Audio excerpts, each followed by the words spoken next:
I'm going there. It's quite a utopian place, I have to say. Whoa! What is this?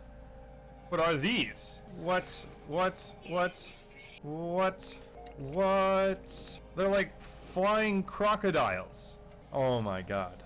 A lot of people will look at these and they'll say, how could that happen? I don't believe it. It doesn't make any sense. There's flying crocodiles that look like eels. But those people lack imagination. Well, there's a few things about the planet. One is we don't know anything about its gravity. The second thing is that we don't know anything about the atmosphere here. It very well could be that this atmosphere has a gas which is extremely, oh, this is cool, which is extremely dense. So dense, in fact, that it could provide some amount of buoyant force for these flying things.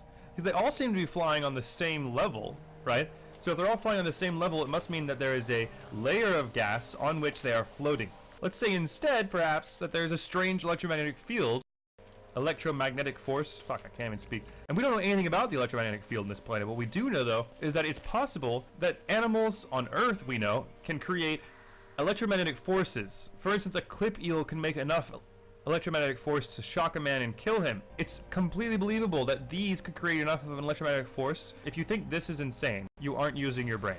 If you think it's insane, you aren't using your brain. That's my new motto when it comes to this game. Black hole.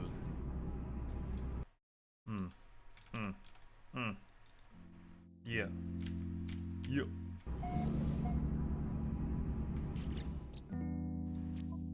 PJ on the track. Named all those things? I name a lot of things in this game, man. I name everything because that's the exciting part about it for me, is that you can name stuff. In a lot of other games, you can't name things. You know, that's not a possibility you have.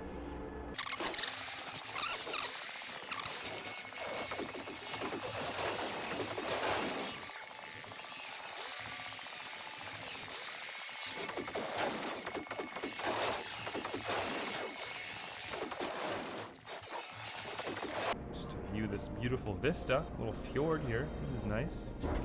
Reminds me of Argentina a little bit. Of course, more deaths. Whoa, what? Marine? Marine. It's so hard to mine. Life support, and I'm really hoping that in the future I'll find pieces of technology that requires the use of marine, because then I will be vindicated in my expenditure of time here. This is a beautiful sort of ecosystem here. And I wonder if these vents have something to do with, it seems like all these things are growing near where the vents are. So if they're growing near where the vents are, perhaps the vents are expelling some sort of a gas which is very useful or even necessary for the growth of these different pieces of flora. You can see it has this thing has different geometry where there's pentagons and there's hexagons. It's actually been proven that a mixture of pentagons and hexagons like that can create one of the strongest conformations structurally as you can find.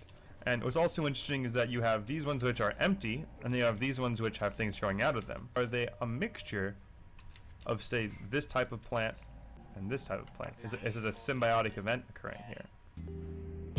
I pulse jump drive through the fucking portal to find out if my life is only mortal. White boy on the track. For this, I expect to receive a lot of flack, but I'm wondering if y'all haters could just sit back while I lay down some fire down on this fucking track. Back home, they call me PJ. Maybe I could do a freestyle for y'all today. This thing has a little light on its head. There are very few of these things I found on this planet, but you can tell that these things are taking care of these things, right? And there's few of them. Survival is oftentimes looked at in terms of fecundity, or the amount of offspring that you have. How many offspring are you able to have in one, let's say, one birth cycle, right? That's fecundity. And fecundity is an extremely important determinant of your survival, right? Because there are a handful of, well, not a handful, there's a whole class of organisms whose strategy it is to have as many babies as possible, because they know some proportion of those babies will get eaten or die because of predation or because of environmental stresses or something. Those things will cause a proportion of the babies to die.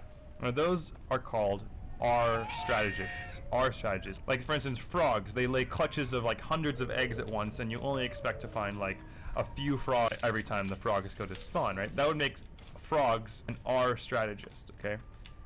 On the other hand, if you see organisms like these guys, of whom there are very few, but they take care of their young and they have an immense amount of parental investment into the care of their young, those are called K strategists. They know that their young will have more of a chance of survival if they take care of the young, right? So they don't need to have as many babies, they just need to take care of the ones they have, right? But frogs, on the other hand, they have as many babies as possible, and then they don't give a shit what happens to them afterwards.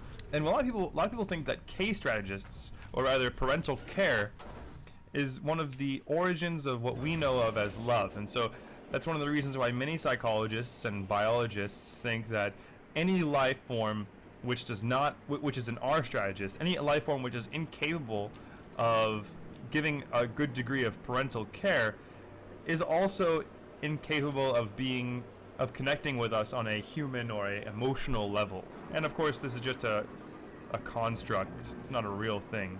It's just a construct of... Whoa, what's this? Space anomaly. Streaming all day and I'm streaming all night. All I know is my dreams can take flight.